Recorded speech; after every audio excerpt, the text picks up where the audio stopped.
जब दिल्ली में दंगा हुआ, उस दौरान जब दिल्ली दंगे से जुड़ी हुई रिपोर्ट मैंने शुरुआती दौर में अपने करियर के शुरुआती उछाल में आपके सामने रखी थी, तो आप में से कुछ जो अभी व्यूवर्स हैं मेरे अभी भी, जिन्होंने उस टाइम भी मेरी रिपोर्ट्स देखी थी, मैंने उस वक्त एक बात कही थी कि ये सब अभी शुरुआत है।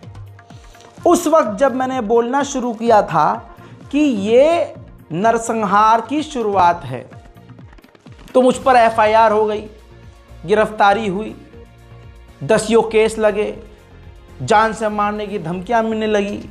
हिंदू संगठन और समुदाय के लोग कहने लगे कि मैं फर्जी न्यूज़, झूठ फैला रहा हूं। लेकिन आज वही समाज मुस्कुरा रहा है कि ये सच्चा था और हमने इसे फंसाया था। और आज वो लोग शर्मिंदा हुए जो मुसलमान होते हुए ये कह रहे थे कि यार रज़ा भाई आप ज़्यादा बोल देते हो। अब मर भी रहे हैं, कट भी रहे हैं, तड़प भी रहे हैं और उनकी आह को टेटवा पकड़कर दबाया जा रहा है। एक चीज़ बहुत सिंपल है, संभल में क्या हुआ अब किसी को एक्सप्लेनेशन देने की ज़रूरत नहीं है, वो कहानी हो चुकी। अब तो आप ये देखिए अगला क्या होने वाला है। अभी संभल के इस कांड से हम निकले नहीं थे। संभल में क्या हुआ, मोटा मोटा हमारी मस्जिद को अपना बता दिया गया है। ये जैन वकील खुला केस दर्ज करता है, जज साहब इंप्रेस होते हैं, 4 घंटे के अंदर कहते हैं अरे वकील साहब आप तो हमसे जज से भी ऊपर हो, आप तो योगी के आदमी हो, ऐसे कैसे। नहीं, हम तो अभी कर रहे हैं, लीजिए नोटिस और जाइए और सुनिए आप खुद खड़े होकर सर्वे करवाइए। अब भाई साहब भौकाल में आ गए वकील साहब, जज वाला एटीट्यूड लेके ये संभल की मस्जिद में हिंदुओं के साथ पहुंच गए भीड़ लेकर। अब हुआ क्या, पहले सर्वे में कुछ नहीं हुआ, ख़त्म हो गया प्यार मोहब्बत से, अच्छी बात है, अल्लाह का शुक्र। लेकिन हमें अल्लाह का शुक्र था, लेकिन उनको यह था कि नहीं हमारा तो यहीं दबा हुआ है, हमें तो यहीं से निकालना है, हमें तो यहीं ड्रामा करना है। ऐसे कैसे फिर, मतलब अदानी से दुनिया का ध्यान कैसे हटेगा कि अदानी को अमेरिका ने चोर साबित कर दिया है। उचक्का मोदी का बेस्ट फ्रेंड चोर है। अदानी के साथ कई देशों ने डील कैंसिल कर दी। यह खबर मेन स्ट्रीम मीडिया पर अगर आ गई तो फिर क्या होगा, तो कुछ न कुछ तो करना पड़ेगा। और हिंदू मुसलमान एंगल मोदी और योगी और अमित शाह के लिए सबसे आसान है। ये पैतरा फेंक दो, ये पैतरा कभी फेल नहीं होता, कभी फेल नहीं होता। डूबती हुई नैया भी उभर आती है इनकी, बस हिंदू मुसलमान ये कर दे। वही हुआ। अब क्या हुआ, संभल में गोली भी मुसलमान को मारी गई, मुस्लिम जवान शहीद भी हो गए। पुलिस कह रही है कि हम पर गोली चलाई, हम पे हमला किया। कौन पुलिस वाला मारा गया? एक पुलिस वाला भी अल्लाह के शुक्र से मारा नहीं गया, लेकिन शहीद मुसलमान हुए, सैकड़ों मुसलमान घायल हुए। उसके बाद महिलाओं को भी गिरफ्तार किया गया। ये 3 महिलाओं को देखिए, कल तक ये था कि मुसलमान जो लड़के थे, मर्द हजरात थे, वो निशाने पर थे, अब महिलाएं भी हैं। अब महिलाओं और मुस्लिम लड़कियों को गिरफ्तार करके जेल में डाला जा रहा है और दंगाई का उन पर टैग लगाया जा रहा है। बहुत जल्दी मैं आपको मेन मुद्दे की तरफ लाना चाहता हूं। हजरात, इतना ही नहीं, मतलब हमारी मस्जिद हमसे छीनी जा रही है और हमारे ऊपर गोली मारी जा रही है, हमको कत्ल करके हमारे कत्ल का इल्ज़ाम हम पर ही लगाया जा रहा है, और फिर हमारी औरतों को गिरफ्तार किया जा रहा है, हमारे ही घरों में घुसकर तोड़फोड़ की जा रही है, हमारे ही नेताओं पर एफआईआर की जा रही है, और हमारे हक में कोई भी बोल रहा है तो उसके खिलाफ एफआईआर की जा रही है। ये चल रहा है, ये मोटा मोटी आपको बता दिया है। और हजारों लोगों पर, हमारे अपनों पर ही एफआईआर करके सैकड़ों को गिरफ्तार करने की तैयारी की जा रही है। साथ ही पूरे हमारे ही इलाके को छावनी में तब्दील किया गया है। एक तरफा जुल्म हो रहा है, और ये पूरा खेल कौन खेल रहा है? हिंदू संगठन। आज आपको एक बात अपनी और याद दिला दूं, ऐसी बातें और भी लोग बोल चुके हैं, लेकिन मैं 4 साल पहले इस बात को बोल चुका था कि हमारे हर संस्थान में आरएसएस बीजेपी के लोग, खासकर आरएसएस के लोग पहुंच चुके हैं। हमारी लोकसभा सांसद के स्पीकर ओम बिरला जो खुद आरएसएस के कट्टर मेंबर हैं। बताइए, जो लोकसभा में बैठा हुआ मास्टर है वो आरएसएस, देश की बड़ी बड़ी सेवा में काम करने वाला, न्यायपालिका में काम करने वाला, सिविल सर्विस में काम करने वाला, कंपनियों में काम करने वाला, सरकारी कोई संस्था है, प्राइवेट कोई संस्था है, उसमें बैठे हुए अगर 10 लोगों की कमेटी है तो उसमें 5 लोग आरएसएस के हैं और वो पांचों इंपॉर्टेंट है, सबसे बड़े पद पर हैं। ये सच्चाई है। तो अब हो क्या रहा है, कानून के रखवाले सरकार के इशारे पर कर रहे हैं सारा कांड। उधर अब न्यायपालिका दंगा रोकने के बजाय दंगा छड़वाने का सोचा छोड़ रही है। संभल नरसंहार में यह बात क्लियर हो गई कि मुसलमानों को न्याय नहीं मिलेगा, क्योंकि प्री प्लान्ड, ये सब कुछ प्री प्लान थी, मुस्लिम किलिंग प्री प्लान थी। अभी हम इसी में उलझे हुए थे। अभी हिंदुस्तान के मुसलमान इसी संभल के ही शहादत में उलझे हुए थे, सब दुखी थे कि उधर से एक और दंगे का इशारा, दंगे का अप्रूवल मिल गया। इस देश की सबसे बड़ी दरगाह और सबसे पुरानी दरगाह के खिलाफ किसी ठलुए ने, बेरोजगार ने, जिसके बाप और दादा को कोई नहीं जानता, उसने फाइल कर दी PIL की, जी इसके नीचे तो जो है हमारा मंदिर है, अजमेर शरीफ दरगाह में शिव मंदिर होने का दावा, याचिका दायर की और कोर्ट ने याचिका एक्सेप्ट कर ली और कोर्ट ने सभी पक्षधारों को नोटिस भी जारी कर दिया। सुनवाई के लिए 20 दिसंबर का दिन भी तय कर दिया। अब आप समझ लीजिए, यह हिंदुस्तान की सबसे पुरानी दरगाहों में से एक दरगाह है, जो कि सबसे बड़ी दरगाहों में इसका नाम आता है, और कह दिया इसको क्या, हिंदू मंदिर। यह सारा खेल पीछे से चल रहा है। कोर्ट ऐसी किसी भी याचिका को फौरन एक्सेप्ट कर रही है, और अगर कोई मुसलमान जाए और कह दे कि ये मंदिर के नीचे मस्जिद है और हमें तो चेक करना है, खुदवा के चेक करवाओ, ऐसी बात मुसलमानों की अच्छी नहीं लगेगी। और कोर्ट याचिका दायर तो छोड़िए, ऐसी याचिका दायर करने पर उन पर ही उल्टा केस कर देगी और जुर्माना लगा देगी। ये बात मानते हैं ना आप दोस्तों? अब गली की हर मस्जिद, मोहल्ले इलाके की हर मस्जिद के साथ साथ जो हिंदुस्तान की ऐतिहासिक मस्जिदें और दरगाहें हैं, सब खतरे में पड़ चुकी हैं।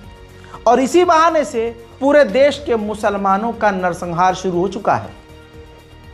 पिछले कई सालों से अमेरिकी रिपोर्ट, ह्यूमन राइट वॉचडॉग की रिपोर्ट में साफ साफ कहा जा रहा है कि बीजेपी, आरएसएस और मोदी सरकार अल्पसंख्यकों के साथ अन्याय कर रही है। मेरे दोस्तों, इसी साल की अभी 1.5 महीने पहले की रिपोर्ट, USCIRF की रिपोर्ट देख लो भाई, फिर से दिखा रहा हूं। अभी अमेरिका की इसी साल की रिपोर्ट है, जिसके अंदर मोदी नाम लेकर और दूसरे, और वो नरसिंहा सरस्वती, इन तमाम ऐसे लोगों का और भड़काऊ भाषण देने वाले लोगों का पूरा रिपोर्ट इसके अंदर लिखा गया है कि किस तरह से धर्म का खेल खेलकर, धार्मिक एंगल देकर बीजेपी मुसलमानों को, ईसाइयों को, दलितों को परेशान कर रही है। धर्म के नाम पर मुसलमानों के ऊपर जुल्म किया जा रहा है और मुसलमान अल्पसंख्यक जो हैं वो बिल्कुल रेड लाइन पर हैं। बेहद बुरा हाल है। आपको बताऊं, इस रिपोर्ट को हमारे देश की इस मोदी सरकार ने झूठा कहकर ठुकरा दिया कि ये तो हमें बदनाम करने की साजिश है, ये तो झूठ है। जबकि लाइव हो रहा है, हम चारों तरफ देख रहे हैं कि क्या हो रहा है।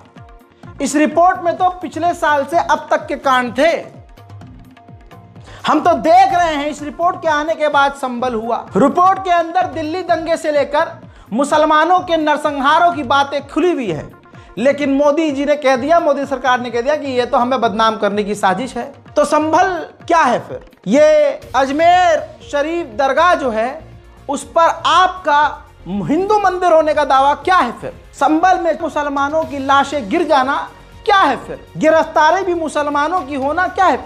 देखिए, जब राज झूठे का है, जब राज सिर्फ नफरत का है, तो देखिए एक ऐसा शहर, एक ऐसा एरिया जहां चोरी करने वालों में जो सबसे बड़ा चोर होगा वो उस चोर शहर का बादशाह होगा। और उस एरिया का कानून यह है क्योंकि चोर बादशाह है, जो बड़ी चोरी करेगा वो उसका मंत्री बन जाएगा। चोर चोरी से इंप्रेस होगा और चोर आपस में जितनी मक्कारी करेंगे चोर के बादशाह को वही पसंद आएगा। ऐसे में उस चोर वाले इलाके में जुर्म क्या होगा? चोरी करना, झूठ बोलना? बिल्कुल नहीं।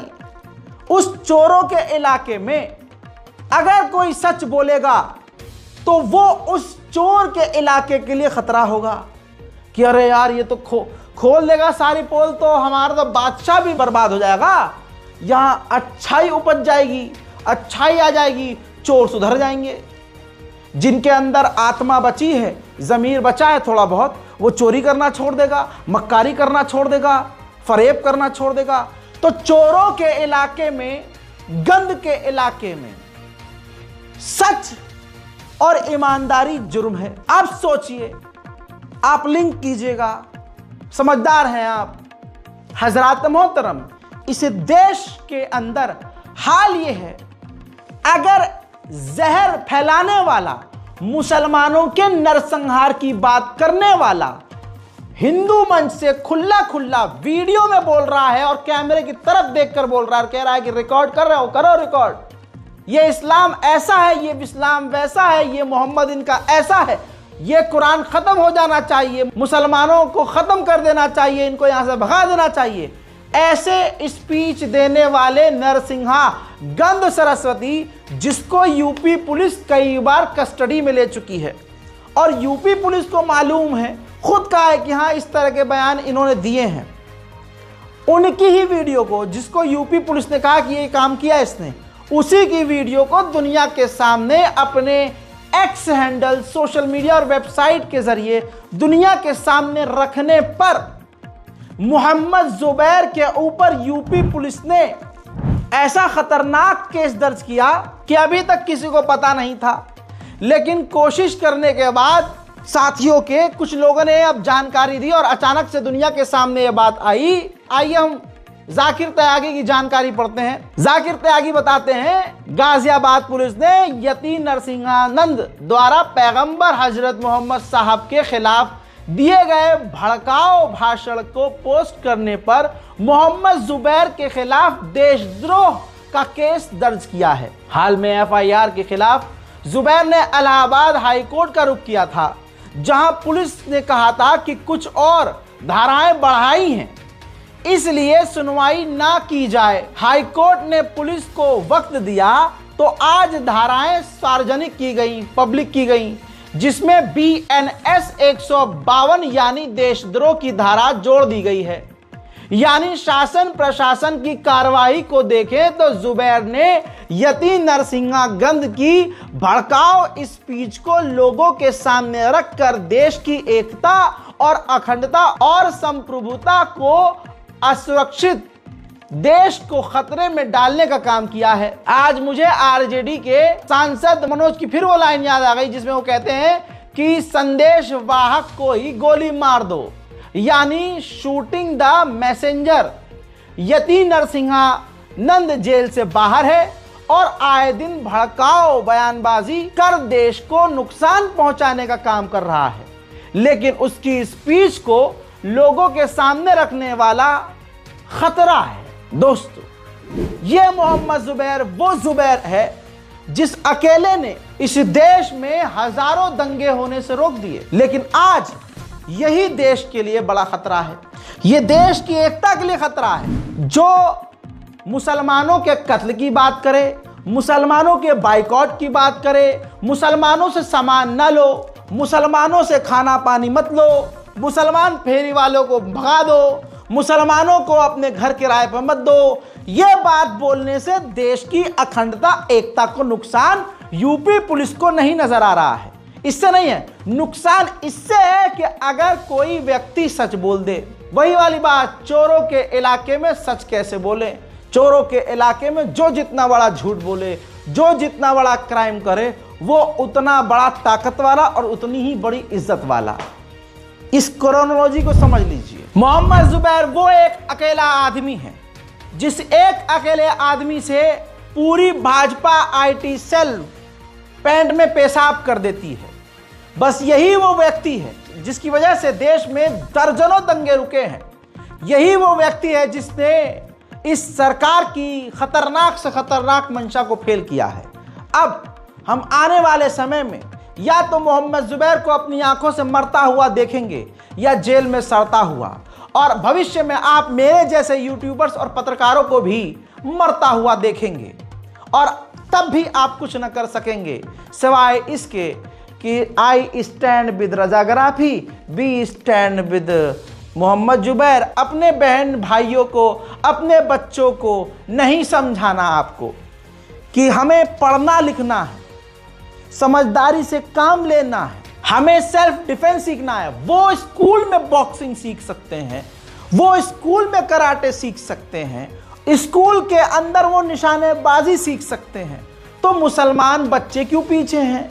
मुसलमान बच्चे तैराकी क्यों नहीं सीखते? मुसलमान बच्चे क्यों नहीं सेल्फ डिफेंस सीखते? मुसलमान छात्रों को क्यों कानून पता नहीं है जो वो कर सकते हैं? हमारे वकील क्यों पीछे हैं? भाई, उनको मस्जिद के नीचे मंदिर नजर आ रहा है, तो फिर मंदिर के नीचे भी मस्जिद क्यों नजर नहीं आता?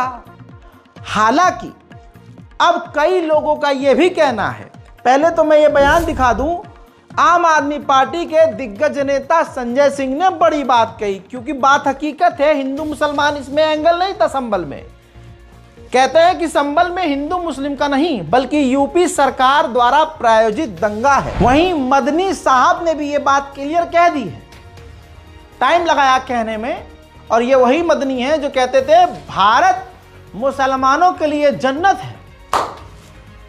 अब मदनी साहब क्या कह रहे हैं सुन लीजिए। था शांतिपूर्वक। हाँ ठीक है, मैं पहले के ऊपर ही मेरा एतराज है, पहले के ऊपर ही मेरा एतराज है। मैं दूसरे के बारे में और उस डिटेल में नहीं जाना चाहता हूं, लेकिन यह कहना चाहता हूं कि जो लोग मारे गए हैं वो शहीद हैं, और उनके साथ जुल्म हुआ है, जानबूझकर मारा गया है पुलिस द्वारा, बिल्कुल। और एडमिनिस्ट्रेशन और पुलिस दोनों जिम्मेदार है इसके लिए, और मैं तो कहता हूं अदलिया भी जिम्मेदार है जिन्होंने इस तरह जजमेंट दिया है, यानी इस तरह ऑर्डर किया उसके सर्वे करने का। सर्वे कह रही है कि उनकी जिम्मेदारी थी, कोर्ट का ऑर्डर था, इसलिए उनको इम्प्लीमेंट करना था। वहां से पथराव हुआ है, सब बातें जो आप सुन भी रहे हैं, देख भी रहे हैं, उसके बारे में बहुत लोगों ने सारी बातें कही हैं। मेरी बेसिक बात है, और उसके बारे में मेरा यह कहना है कि एसडीएम और सीओ दोनों को सस्पेंड किया जाना चाहिए, इन पे केस चलना चाहिए, कत्ल का मुकदमा चलना चाहिए। ये क्या बात हो गई कि आपने 5 लोगों को मार दिया, मरवा दिया, और उसके बाद इत्मीनान से कोई जिम्मेदारी तो किसी के ऊपर तो आएगी जिम्मेदारी, जिन लोगों को आज आप नाम। वहीं सीनियर पत्रकार राणा अय्यूब ने भी कहा, भारत में मुसलमानों की जान सस्ती, रोजाना उकसावा और अपमान, उस पर से ना न्याय और ना कोई जवाबदेही।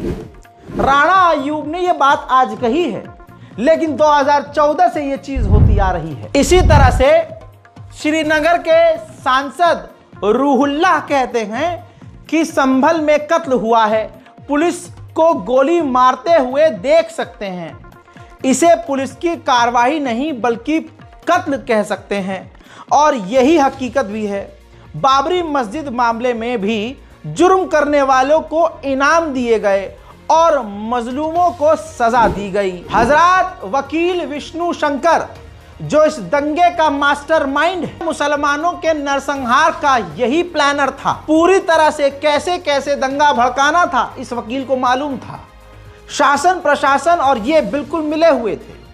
अब डिजिटल मीडिया प्लेटफॉर्म आज तक ने इससे जाकर इंटरव्यू जो लिया है, उस इंटरव्यू को जरा सा मैं देख रहा था, तो उस वकील के अंदर जो घमंड एटीट्यूड और जो ओवर कॉन्फिडेंस है वो दिख रहा है कि योगी जी का पर्सनल हाथ इसके ऊपर है, चीफ जस्टिस चंद्रचूड़ का पर्सनल हाथ इसके ऊपर है, वरना कोई इतना कॉन्फिडेंस में आके इतनी बकवासबाजी नहीं करता। और जो चैलेंज कर रहा है और झूठ बोल रहा है कि मस्जिद के अंदर 200 लोग आ गए, पॉसिबल ही नहीं, पॉसिबल नहीं। मस्जिद के आसपास कहता तो बात अलग थी, मस्जिद के अंदर 200 लोग। दोस्तों, छोटा सा अंश एटीट्यूड को एनालाइज कीजिए, समझिए क्या चल रहा है और आगे क्या क्या होने वाला है। अजमेर चल रहा है दिमाग में। अजमेर बहुत छोटी सी चीज है। हिंदुस्तान की हर बड़ी मस्जिद, दिल्ली की जामा मस्जिद भी सेफ नहीं है।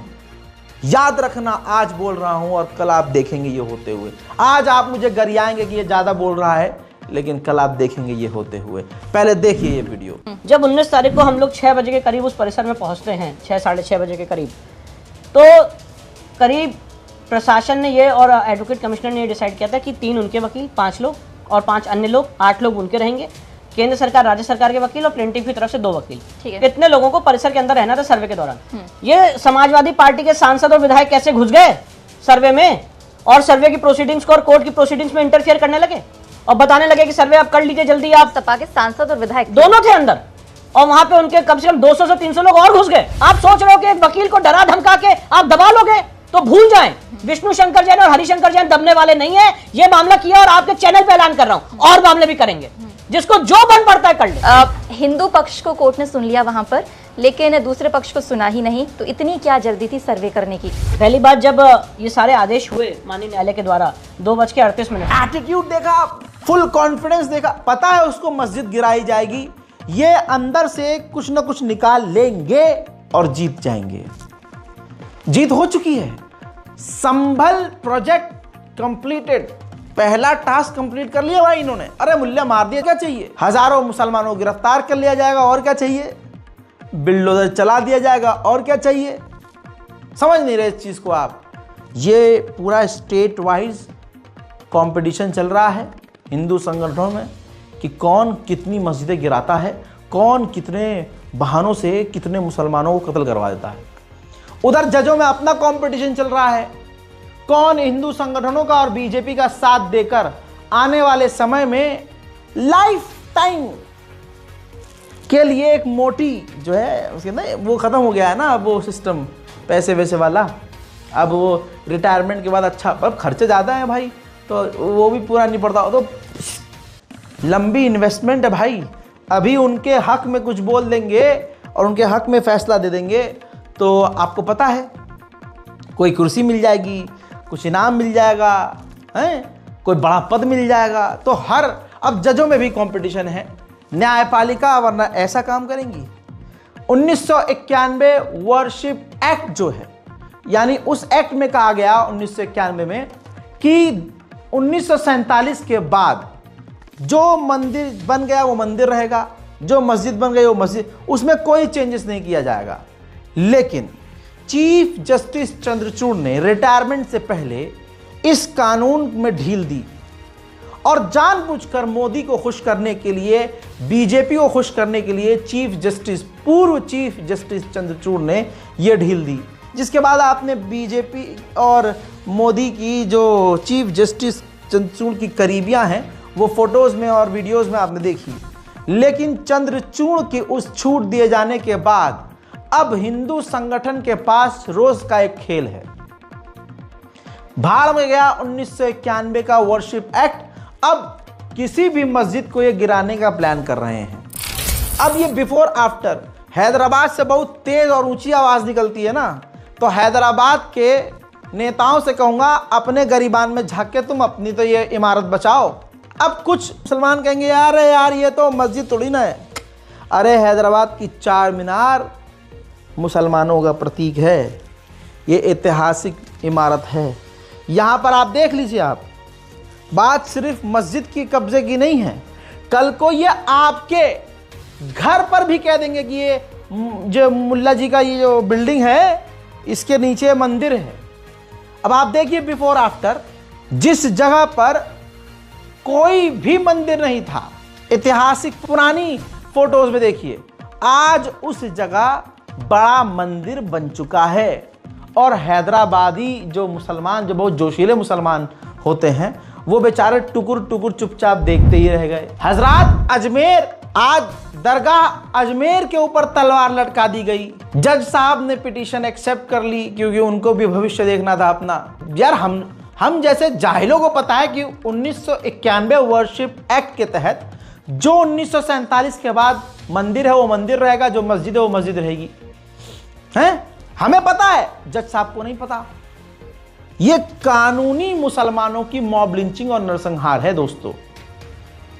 अब जिस मजार के नीचे मंदिर की बात की जा रही है, उसी मजार पर पिछले साल तक तस्वीर देखिए, अक्सर माननीय प्रधानमंत्री मोदी जी, इस देश के सबसे चहीते प्रधानमंत्री मोदी जी, चादर भेजा करते थे, चादर। और इसके बाद इन मोदी के इतने दीवाने चाहने वाले मुसलमानों में से कुछ ऐसे मुसलमान, ये मुसलमान जो उसी अजमेर शरीफ के, दरगाह अजमेर शरीफ के मेंबर हैं, कमेटी मेंबर हैं। हजरात, जब वक्फ बोर्ड अमेंडमेंट बिल आया तो अजमेर राजस्थान के ये जो चेयरमैन हैं, ऐसा बताया जा रहा है, एक्चुअल में इनकी क्या पोजीशन है मुझे नहीं पता, लेकिन ये अजमेर शरीफ के ही हैं। ऑल इंडिया सूफी सज्जाद नशीन काउंसिल के ये कहा जा रहा है कि मेंबर हैं। और इन्होंने वक्फ बोर्ड अमेंडमेंट बिल, यानी वक्फ बोर्ड पर मोदी, योगी, अमित शाह, बीजेपी के कब्जे को सही बताया था। जो वक्फ बोर्ड अमेंडमेंट बिल रिजेक्ट करने की बात मुसलमान कर रहे थे, एक तरफ सारे मुसलमान और एक तरफ ये मोदी के इशारों पर उछल रहे थे। जैसे को तैसा, तुम कितना भी चाटुकारिता करो मुल्ला जी, जितना भी कर लो चाटुकारिता, ये तुम्हारी नरेटिव पकड़कर मोड़ ही देंगे। इनका ये पुराना वीडियो है जब ये वक्फ बोर्ड अमेंडमेंट बिल पर मोदी को सपोर्ट कर रहे थे। याद रखिएगा, आज इन्हीं का मज़ार, जिसके ये बने हुए हैं, मुवक्किल बने हुए हैं, मुतवल्ली जो भी बने हुए हैं, देखिए ये पुराना वीडियो है इनका। देखिए, इस मुतालिक हम लोग अभी 2 दिन पहले दिल्ली में प्रेस कॉन्फ्रेंस भी करके आए हैं और आज हमें भी इंतजार है कि वक्त अमेंडमेंट जो बिल है पार्लियामेंट में पेश होगा। देखते हैं तो क्या चर्चा, उम्मीद है कि साल तक चर्चा होगी और एक अच्छा बिल बन के पब्लिक के हित में, विशेष तौर से मुसलमानों के हित में आएगा और वक्फ बोर्ड को लेकर जो करप्शन है, इरेगुलरिटीज़ हैं, उस सब चीज़ों को दूर किया जाएगा। मैंने थोड़ा बहुत देखा है, अभी थोड़ी स्टडी नहीं हो पाई है, पूरी तरीके से स्टडी करने के बाद में बहुत अच्छी तरीके से अपनी बात रखेंगे, क्योंकि हम लोग दरगाहों को रिप्रेजेंट करते हैं। ऑल इंडिया सूफी फेडरेशन काउंसिल से काफ़ी दरगाहें देश की जुड़ी हुई हैं और वक्फ के अंदर सबसे ज़्यादा हित जो है दरगाहों का है, सबसे बड़े स्टेक होल्डर हुआ है। तो मोटे मोटे तौर पर जो मैंने देखा है वक्फ अमेंडमेंट बिल के अंदर, तो कुछ बातें तो हम भी चाहते हैं कि ऐसे ट्रांसपेरेंसी आना जरूरी है और मिसयूज ऑफ फंड होता है जो उसका यूज सही होना जरूरी है, और फॉर्मेशन ऑफ द जो स्टेट वक्फ बोर्ड और सेंट्रल वक्फ काउंसिल के बारे में रखा गया उनमें प्रोविजन, वो बहुत अच्छे हैं। और कुछ बातों में हमारा भी कंसर्न है, तो हम हमारी बात हुकूमत के सामने रखेंगे एक बार बिल पेश हो जाए, और हमें पूरी उम्मीद है कि सरकार सबकी बात दोबारा सुन करके और एक अच्छा बिल लाएगी जो लोगों मिसगाइड कर रहे हैं। मैं उनसे अपील करता हूं कि मिसगाइड करने से बेहतर होगा कि सरकार का सहयोग करें। ये बहुत इंपॉर्टेंट इशू है मुसलमानों से रिलेटेड, इस पर एक अच्छा बिल बनना ज़रूरी है और वक्त की ज़रूरत है। वक्फ बोर्ड का करप्शन दूर होना ज़रूरी है, जो मिसयूज़ ऑफ द लैंड हो रहा है, मिसयूज़ ऑफ द फंड हो रहा है वक्फ का, जो सिर्फ और सिर्फ गरीब गुरबाओं के इस्तेमाल में होना चाहिए, अपलिफ्टमेंट ऑफ सोसाइटी होना चाहिए, उसको दूर करने की ज़रूरत है। ट्रांसपेरेंसी आना बहुत ज़रूरी है। कुछ सेक्शन से मेरे को भी बहुत अच्छे लगे हैं और 1-2 सेक्शन है उसमें हमारा डिस्कशन चला हमारी एक्सपर्ट टीम से, हम बात करके सरकार के सामने हमारी बात रखेंगे। इन मुल्ला जी के बहुत सारे वीडियो ऐसे हैं जिसमें खुला ये मोदी जी को और भाजपा को सपोर्ट कर रहे हैं। अब सवाल ऐसे चाटुकारिता करने वाले, भाजपा को चाटने वाले मुसलमानों से करूंगा मैं। अब मुझे आप ये बताइए, आप कहते हो हमारा एक आध काम निकल ही जाता है रजा भाई, बीजेपी में है तो थोड़ा हमारा काम हो जाता है, वरना तो काम ही नहीं होता। मतलब अगर तुम्हें सांस लेनी हो तो बीजेपी की चाटनी जरूरी है, जो तुम्हारा कानूनी बेसिक अधिकार है, अय हाय, वो भी तुम्हें हासिल करने के लिए बीजेपी की रजामंदी चाहिए। रजा भाई इनकी कोई औकात थोड़ी ना है, हम थोड़ा बीजेपी में हैं, हमारे अबे बीजेपी दफ्तर में तुम्हारे चूर सोफे से टिकने नहीं देते, वो ऐसे हाथ बांध के खड़े रहते हो, सब पता है सबको। और मुसलमानों के बीच आके चौड़े होते कि हाँ हम बीजेपी से हैं, बोल क्या बोल रहा है, क्योंकि तुझे पता है कि तू मुसलमानों के बीच रहकर मुखबरी मार देगा किसी की भाजपा के दफ्तर में, तो उस जिस बेचारी की मुखबरी मारी है उसकी ज़िंदगी बर्बाद हो जाएगी और तू इसी धौंस में 2-4 साल गुजार लेगा। लेकिन आगे क्या, क्योंकि आगे तो बीजेपी तुम जैसों को भी रेल रही है और मरने के बाद जहन्नम में तुम सड़ोगे ही। शुरुआत कब्र से शुरू हो जाएगी तुम्हारी। दोस्तों, देश का हाल बहुत बुरा है। क्या कहूं, कैसे कहूं, समझ में नहीं आ रहा है। लेकिन एक फॉर्मूला क्लियर है इनका, मुसलमानों को भड़काओ, मुसलमानों की मस्जिदों पर कब्जा करो, उनकी ज़मीनों पर कब्जा करो और मुसलमानों के मस्जिद के बाहर जाकर नाचो, उनकी मस्जिद को अपना बताओ और फिर PIL दाखिल करो, टकराव पैदा करो। प्रदर्शन जब ये करें तो उनके ऊपर ही पथराव कर दो, उनको भड़काओ इतना गाली उली देके कि वो पलट कर हम पर हमला करें। पुलिस इधर से गोली चलाएगी, 4-5 उनके मरेंगे, 1-2 हमारे घायल होंगे। हम अपने घायलों पर ज़्यादा चीखेंगे कि उनके मारे जाने वालों की आवाज़ हम दबा देंगे भीड़ के नाम पर, और फिर उनके मकानों को तोड़ेंगे, उनके घर वालों को गिरफ्तार करेंगे, उनके कत्ल का इल्ज़ाम उन पर ही लगाएंगे। हम मस्त मौला जो है नारेबाजी करते हुए आगे चले जाएंगे। और फिर दूसरे इलाके में फिर यही प्रोसेस है, 1 2 3 4 5 लास्ट गिरफ्तारी, अरेस्ट, केस, और उसके बाद दोबारा शुरू हो जाएगा। फिर किसी नई मस्जिद पर केस, फिर वहाँ मुसलमान बेचारे प्रदर्शन करेंगे, फिर सीने पे गोली खाएंगे, फिर गिरफ्तार भी होंगे, आतंकवादियों का टैग भी लेंगे और उनको सोशल मीडिया पर गालियाँ भी बकी जाएंगी। फिर उनके घर वालों को गिरफ्तार भी किया जाएगा, उनके घरों पर बुलडोज़र चलाया जाएगा।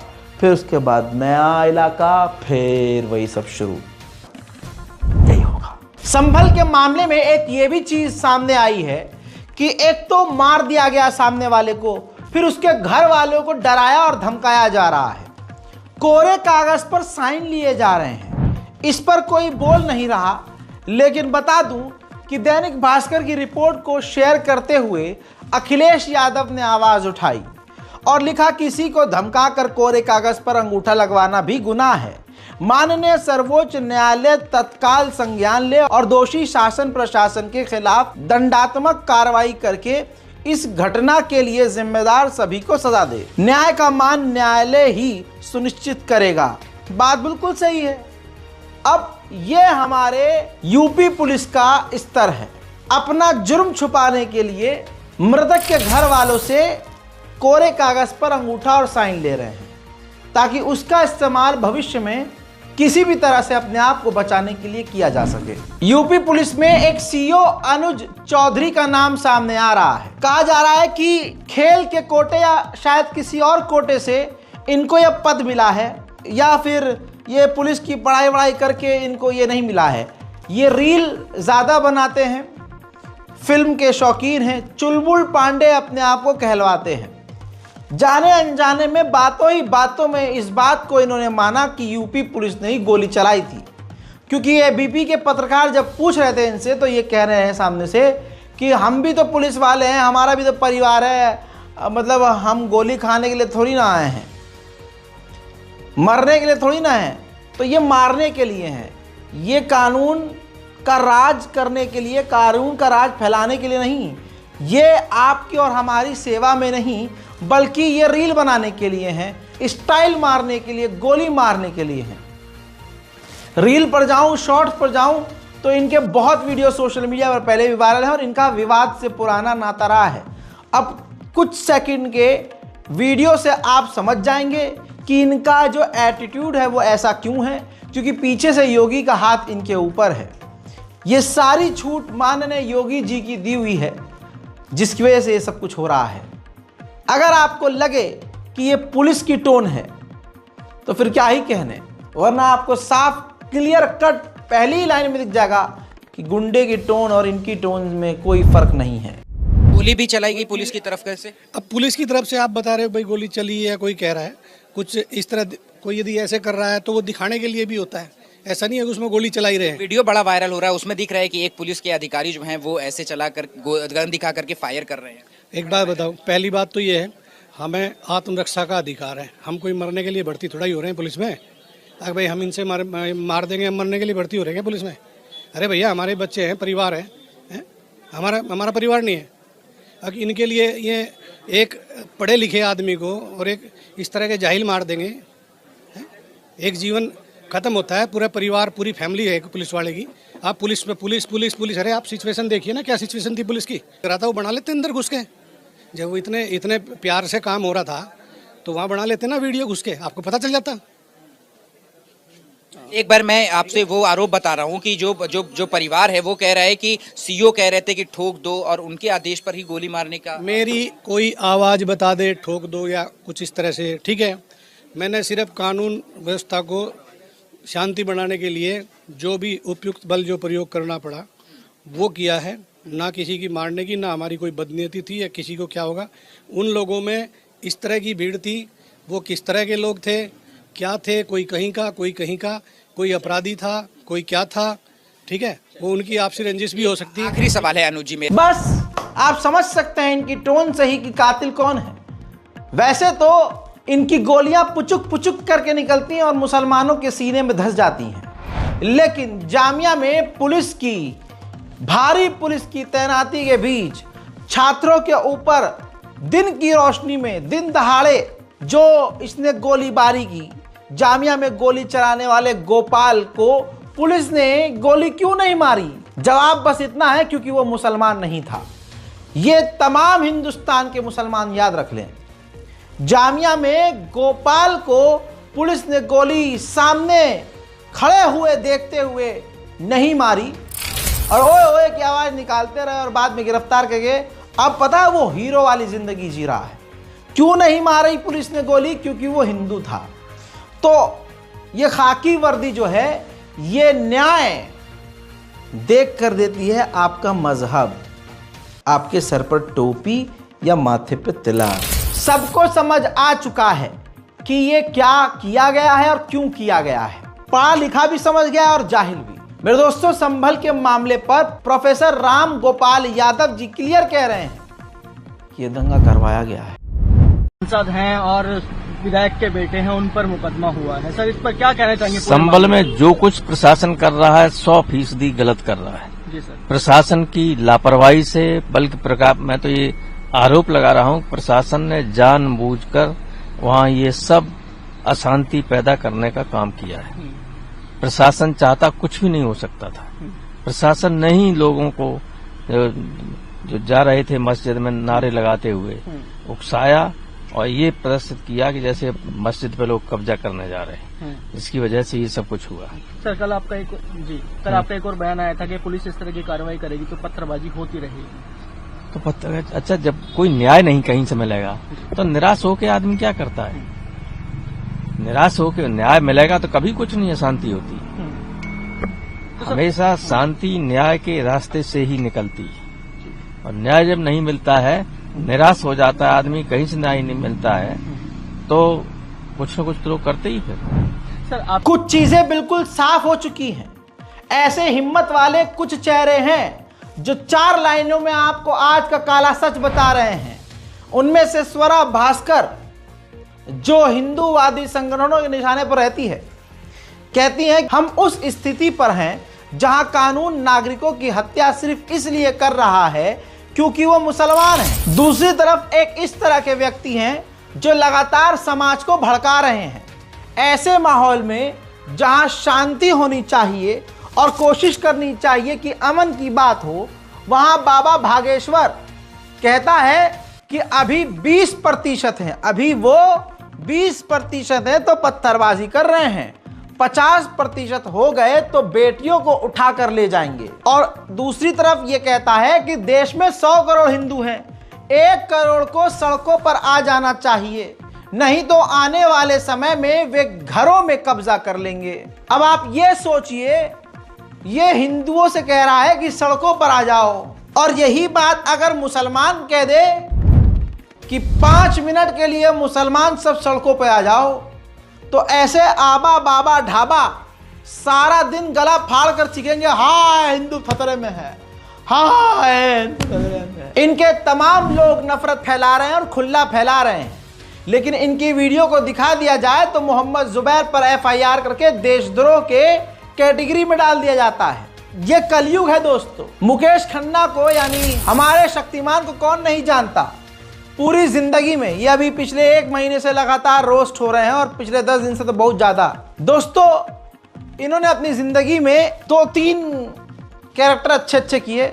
भीष्म पितामह के बाद शक्तिमान का शो भारत का पहला सुपर हीरो वाला शो था। अब ये बंदा इतना पगलाया हुआ है कि हड्डियां टेढ़ी हो चुकी हैं, घुटने तो सीधे हैं नहीं, घुटने की कटोरियां कमजोर हो चुकी हैं, आंखें टेढ़ी हो चुकी हैं, बाल में मांग नहीं आ पा रही है, दांत तिरछे हो चुके हैं। इसकी जो पंचदेव शक्तियां थी जिससे वो शक्तिमान बनता था, उनमें से अब इसके अंदर एक भी नहीं है। शक्तिमान के कपड़े भी इसको फिट नहीं आ पा रहे हैं, पेट बाहर निकल चुका है और कई चीजें अंदर पिचक चुकी हैं। लेकिन मुकेश खन्ना को इतना भरम है कि शक्तिमान का कैरेक्टर सिर्फ वही कर सकता है और दुनिया भर के अवार्ड से ऊपर इसका शक्तिमान है। इसी वजह से पिछले हफ्ते से ये जलील हो रहा है। अब इसको ये चीज समझ में आ गई कि अब मुझे कामयाब कैसे होना है। कलयुग का शक्तिमान है, ये भी भड़काएगा। और अब शक्तिमान वाला शो मैं बता रहा हूं ना कैसे अब हिट होगा। शक्तिमान हिट हो जाएगा, हिंदू समुदाय के लोग इसी बुढ़े शक्तिमान को पसंद करेंगे अगर शक्तिमान अपने शो में किल्विश का धर्म मुसलमान बता दे, किल्विश को मुसलमान बता दे कि किल्विश जो कहता था अंधेरा कायम रहे, वो ये कह दे कि इस्लाम कायम रहे। बस शक्तिमान को किसी भी बूस्ट की जरूरत नहीं है। अब ये शायद धीरे धीरे मुकेश खन्ना को समझ में आ रहा है। अब मुकेश खन्ना का एक वीडियो वायरल हुआ है जिसमें वो सीधा सीधा हिंदू मुसलमान कर रहा है। ये कलयुग का शक्तिमान है दोस्तों। हमारे वक्त का शक्तिमान तो चुम्बेश्वरी था, उसके एक इशारे पर लोग जान दे भी देते थे और जान लेने को भी तैयार थे। बच्चे छत पर चढ़ जाते थे और कूद जाते थे कि शक्तिमान बचाने आएगा। इस व्यक्ति से इंसान को ये आस्था हो गई थी और आज यही शक्तिमान, कलयुग का शक्तिमान, हिंदू और मुसलमान कर रहा है। देखिए, बैठिए। जैसे मुस्लिम लोग जुमा की नमाज पढ़ते हैं, पूरा हिंदुस्तान दुकान बंद करके आते हैं और नमाज पढ़ने बैठते हैं। अगर आप ड्रोन शॉट लो ऊपर से तो आपको मालूम पड़ेगा। आप कहते हैं 20 करोड़ है, 30 करोड़ मुस्लिम है। साहब आप देखोगे सारे मुस्लिम एक साथ बैठकर नमाज पढ़ रहे होते हैं। हिंदुओं के पास क्या है? मैंने कहा था जुम्मा की नमाज है, संडे की मास है, हिंदुओं के पास क्या है?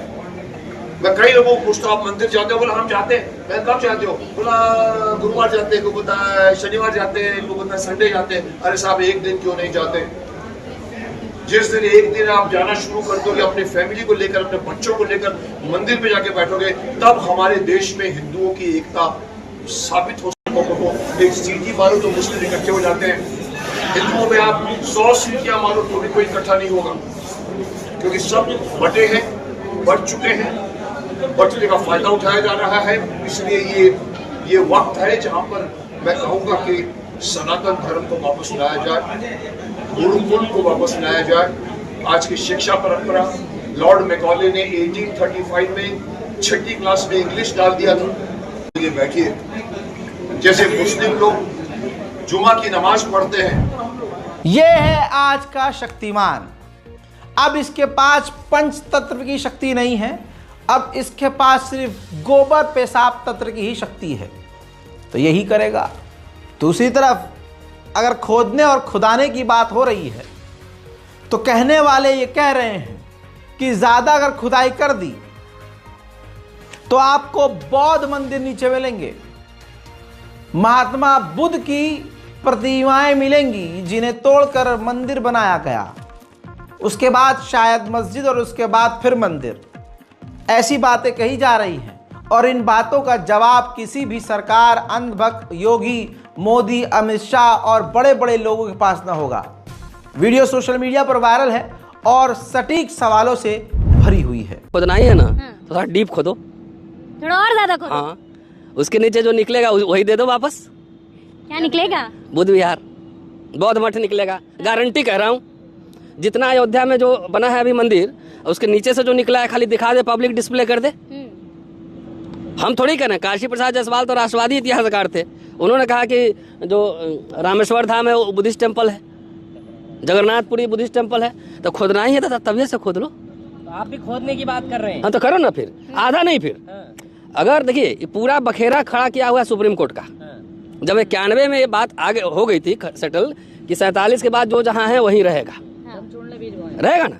ये बीज बाबरी मस्जिद के समय में ईश्वर ने उनको ज्ञान दिया था, संविधान ने ज्ञान नहीं दिया था। है तो सारा बखेरा सुप्रीम कोर्ट का खड़ा किया हुआ है। इसलिए मैं कह रहा हूँ ना, संघीय सरकार है, संघियों से और सारे संस्थाओं पे कब्जा है, कोर्ट से लेके विश्वविद्यालय से लेके मीडिया से लेके हर जगह कब्जा है।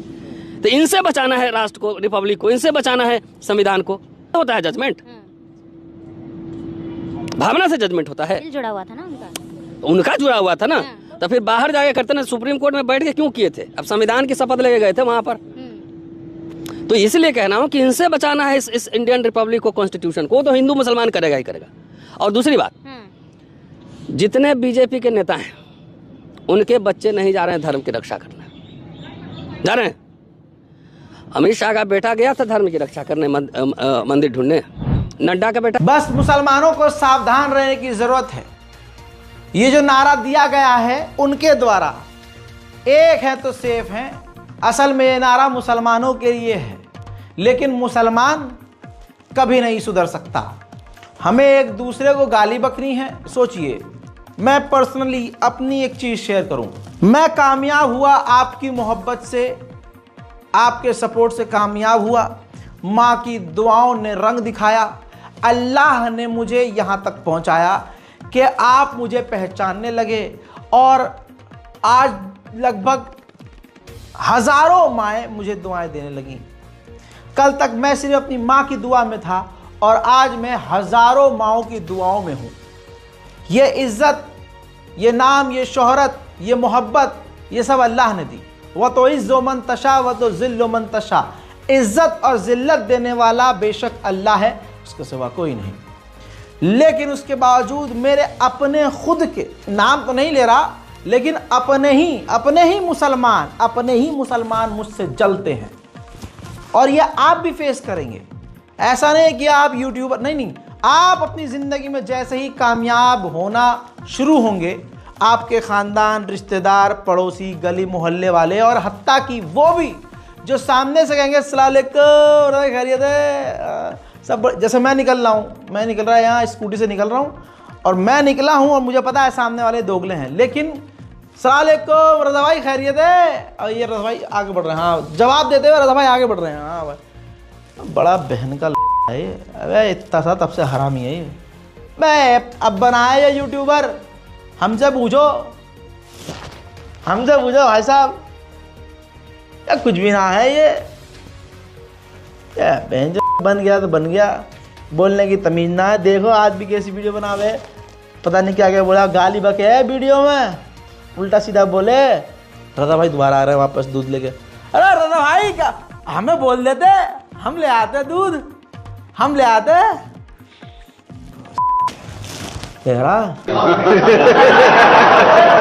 भाई हंसने वाली बात नहीं, हकीकत है। हम मुसलमानों में एक दूसरे से हसद है, जलन है बस। सोचिए, मोटिवेशन के लिए एक बात बता रहा हूं। जब मैं स्कूल जाया करता था, तब से गली के नुक्कड़ पर खड़े होकर मुझे प्रताड़ित किया करते थे, कमेंट किया करते थे, उल्टा सीधा बोलते थे, परेशान करते थे। आज वो उनके बाल सफ़ेद हो गए, बीवी बच्चे वाले हो गए, लेकिन इतने वेले और बेरोजगार है कि आज भी उसी नुक्कड़ पर खड़े और बैठे रहते हैं। तवज्जो है, आज भी उसी गली के नुक्कड़ पर खड़े रहते हैं।